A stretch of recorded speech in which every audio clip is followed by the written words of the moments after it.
Deuterocanonical Tobit. Deuterocanonical Tobit. The Deuterocanonical books in the Bible refers to a collection of church documents that appeared between the Old Testament and the New Testament.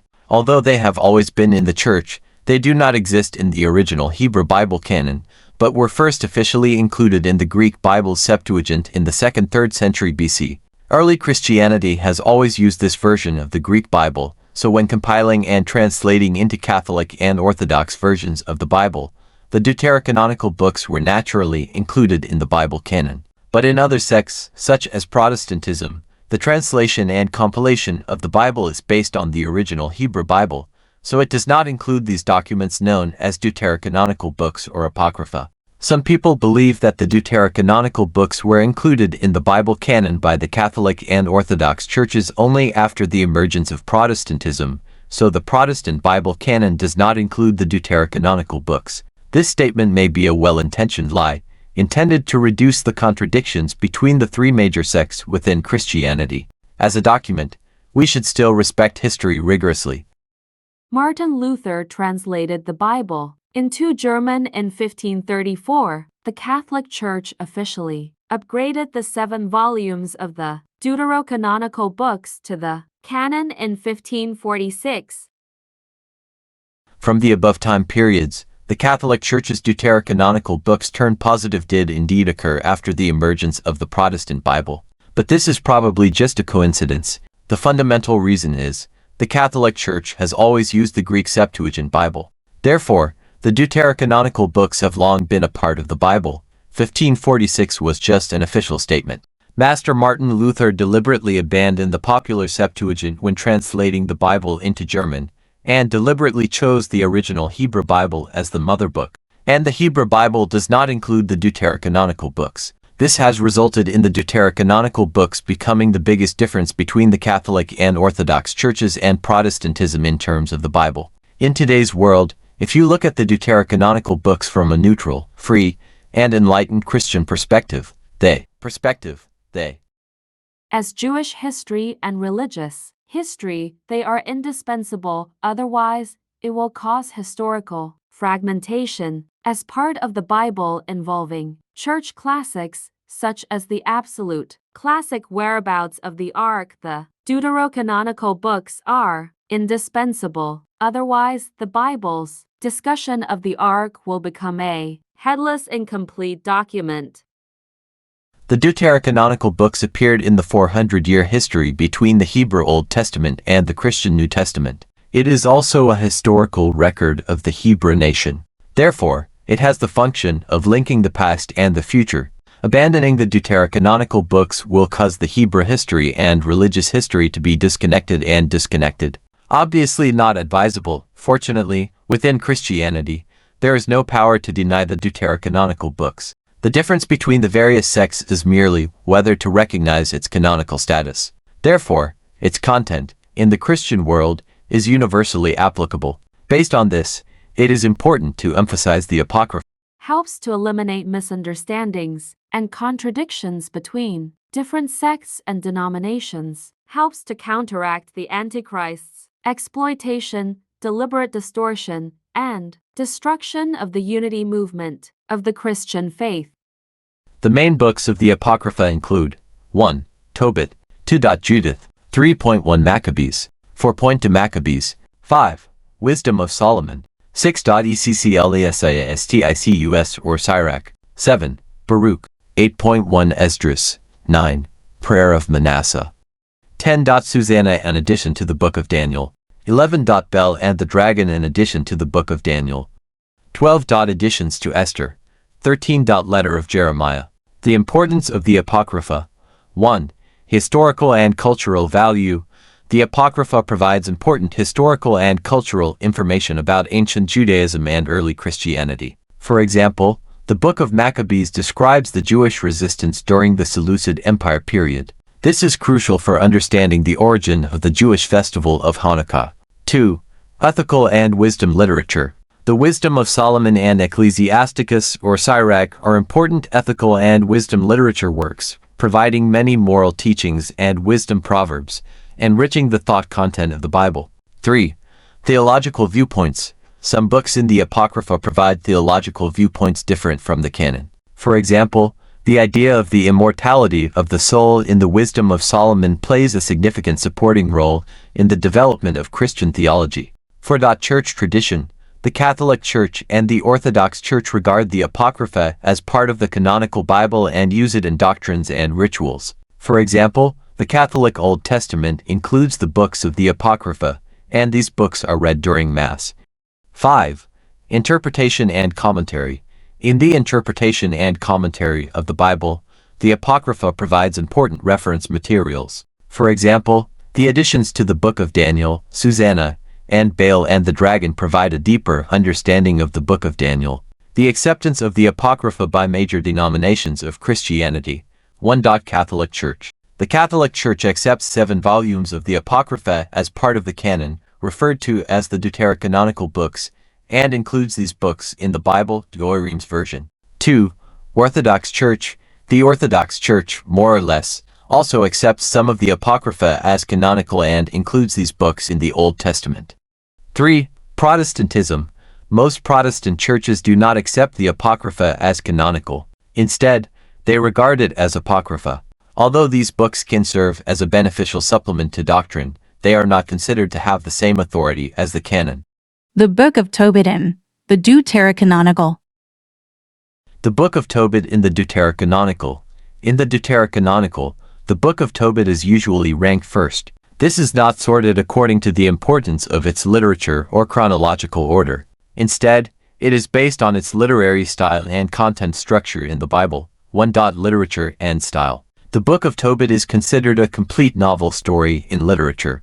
It contains rich plots, character shaping, and moral teachings, giving it a unique position in the Bible. Its narrative style makes it suitable to be placed at the beginning of the Deuterocanonical, serving as a guide for readers to enter the world of the Deuterocanonical. 2. Popularity of the story. The Book of Tobit was very popular in the early Christian community and was widely read and spread. Its popularity and influence affected its position in the Deuterocanonical. 3. History and tradition. The Book of Tobit was affirmed in the early Christian Church and Judaism, and was considered a beneficial literary work and religious education tool. Its status in history has been firmly established. 4. No fixed sorting rules. There are no uniform rules for the sorting of books in the Deuterocanonical. Different versions of the Bible may have some differences. Some versions may regard the Book of Maccabees as the first book of the Deuterocanonical, but generally speaking, the Book of Tobit is a more common first choice. Tobit himself is not a prophet, but a devout Israelite. His story emphasizes faith, good deeds, and family responsibilities, rather than the duties and prophetic actions of prophets. 1. Devout Israelite. Tobit is a devout Jew. Even when he was exiled to Nineveh during the Assyrian Empire, despite adversity, he still adhered to the law of Moses, did good deeds, and maintained unconditional and absolute faith in God. 2. Family role. As a father, Tobit focuses on educating and guiding his son Tobias. For his children, Tobit conveys the values of faith through words and deeds. 3. Good deeds. Tobit's story is full of good deeds. For example, risking burying the bodies of his compatriots, helping the poor and those in distress, etc. The difference between Tobit and the prophets. 1. The function of prophets. In the Bible, prophets are the spokespersons of God, responsible for conveying God's will, warnings, and prophecies. They are usually directly inspired by God and sent to perform specific missions. For example, Isaiah, Jeremiah, Ezekiel, etc. are all famous major prophets. They played the role of conveying oracles and predicting the future in history. 2. Tobit's role. Although Tobit is devout and does good deeds, he has not been given by God the mission to convey oracles or prophecies. The main content of the Book of Tobit focuses on his personal life, family relationships, and his experiences with his son Tobias, rather than mainly conveying God's message. The Book of Tobit depicts the faith, loyalty, and family relationships shown by the righteous Tobit and his son Tobias when facing adversity in the form of storytelling. The story takes place during the Assyrian Empire, mainly in Nineveh. The Book of Tobit is likely to be a fabricated mythological story, but its narrative mood has many enlightening meanings for today's Christian life. Its existence is not just an ancient legend, but also contains many thought-provoking profound doctrines, which are helpful for the application in modern faith life. 1. Maintain faith and devotion. Warning significance. Tobit, in the face of exile, blindness, and other hardships, still maintains his devotion and faith in God. Even in adversity, he persists in prayer and doing good deeds. Modern application. Christians, when facing difficulties and challenges, should not give up their faith in God like Tobit. No matter how harsh the environment, maintaining devotion and faith is the core of Christian life. 2. Doing good and benevolence. Warning significance. Tobit's good deeds in Nineveh, helping people and burying the dead, show his love for his fellow men. Modern application. Modern Christians should actively participate in charitable causes, expressing love and care through practical actions. Doing good is not only a practice of faith but also a responsibility to society. 3. Family responsibility. Warning significance. The story of Tobit and Tobias highlights the responsibility and love among family members. Tobit's education of his son and Tobias's loyalty to his father are worth learning. Modern application. The family is an important part of faith life. Christians should pay attention to the maintenance of family relationships and the support of family members, growing together in faith. 4. Prayer and trust in God. Warning significance. Tobit prays constantly in difficulties, and Tobias, on his journey, relies on the guidance of the angel Raphael, both of which reflect trust in God. Modern application. Praying to God is an important part of Christian life. Whether in prosperity or adversity, maintaining communication and trust with God is the key to inner peace and guidance. 5. God's protection and guidance. Warning significance. The angel Raphael in the story is a messenger of God. His help shows God's protection and guidance for faithful believers. Modern application. Christians should believe in God's guidance and protection in their lives. Even if unseen, God's grace always exists. We just need to trust and obey. 6. Courage in the face of difficulty. Warning significance. Tobias's courage and faith in the face of demons and other challenges on his journey inspire people to stay firm in difficulties. Modern application. Modern Christians, when facing challenges in life, need to be brave like Tobias, relying on the power of faith to overcome difficulties. 7. Gratitude and praise. Warning significance. Tobit and Tobias, after experiencing miracles and receiving blessings, express sincere gratitude and praise to God. Modern application. Gratitude is an important part of faith life. Christians should often give thanks, praise God's grace, and cultivate a grateful mindset. The Book of Tobit, by telling a deeply moving story, conveys many important principles of faith and wisdom of life. These teachings are equally applicable in the life of today's Christians, reminding people to deliberately adhere to faith, do good deeds, cherish family, rely on prayer, trust in God, face difficulties bravely, and appreciate God's grace. Through continuous learning and practice, Christians can walk more firmly on the path of faith in modern society. The author of the Book of Tobit is not specifically indicated in the text. Therefore, the academic community is not certain about its authorship. Generally speaking, it is classified as fictional literature. Its author may be an Israeli scholar who conveys moral teachings and religious beliefs through literary forms. Due to the lack of specific historical records or documentary evidence, it is impossible to determine the exact identity of the author of the Book of Tobit. This is probably the main reason why it is listed as an Apocrypha. However, as part of the Apocrypha, it has been widely accepted in Jewish and Christian traditions, and its religious value has been fully recognized in history. As a novel, its story summary, described in today's popular and fluent language, the plot should be roughly like this. After a shocking and heartbreaking national defense war, Israel was finally outnumbered and defeated by the powerful enemy, the Assyrian Empire. Thus, the tragedy of the Babylonian captivity was reenacted. Many Israelis were driven to the Assyrian Empire as slaves. The family of Tobit is a typical example of this fate. In Nineveh of the Assyrian Empire, the Israelis once suffered a massacre. Therefore, Tobit secretly collected and buried the bodies of his murdered Israeli compatriots. But as a result, he brought disaster upon himself. His property was confiscated and he was expelled, separated from his wife, and he was homeless for many years. Many years later, with the help of friends, he was able to return to Nineveh and reunite with his family. But Tobit was unfortunate again, suffering the tragedy of blindness due to bird droppings falling into his eyes. This led to the breakdown of his marriage, so he was desperate and prayed to God to take his life. At the same time, in another city, Media, the beautiful woman Sarah was possessed by a demon and lost 7 grooms, and the cold words and rumors she received caused serious internal injuries. She also saw through the world and prayed to God, preferring to die. When God heard the prayers of these 2 people, he sent the angel Raphael to the world to save them. At this time, Tobit entrusted his son Tobias to travel to the city of Media, where Miss Sarah's family was located, to retrieve a deposit.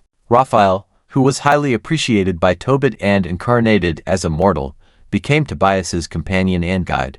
On the way by the Tigris River, Tobias was attacked by a big fish. After the big fish was subdued, under the guidance of Raphael, Tobias gutted the big fish and preserved its gall, heart, and liver.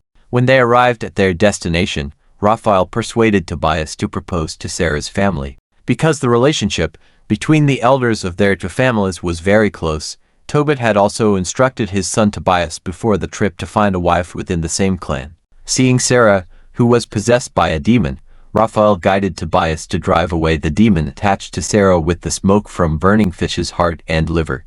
Sarah must be a great beauty, otherwise there would not have been 7 men before and after, who braved the fire and died under her pomegranate skirt. The standard bridge section of the hero saving the beauty, in the end, must be the beauty knowing the grace and repaying it with her body. Here, the lingering and oath of love are reduced. Tobias asked Raphael to be a matchmaker and proposed to Sarah's father. Sarah's father expressed his anxiety because his daughter had 7 grooms who died suddenly on the wedding night before the bridal chamber.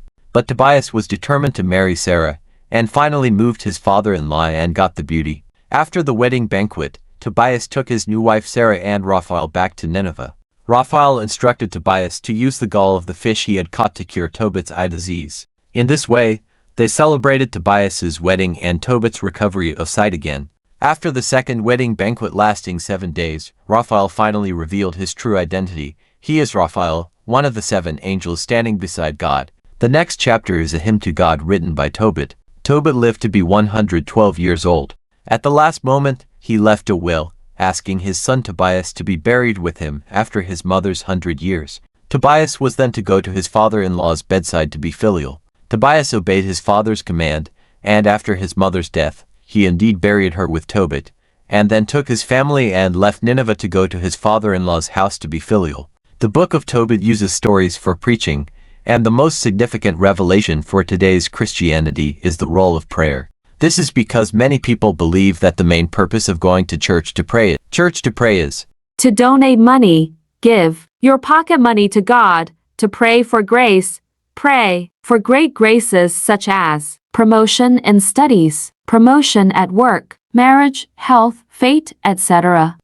Especially praying for grace, it has been arranged into the script of the prayer agenda. This phenomenon deserves special attention, because this is probably a disguised business deal, trading with God.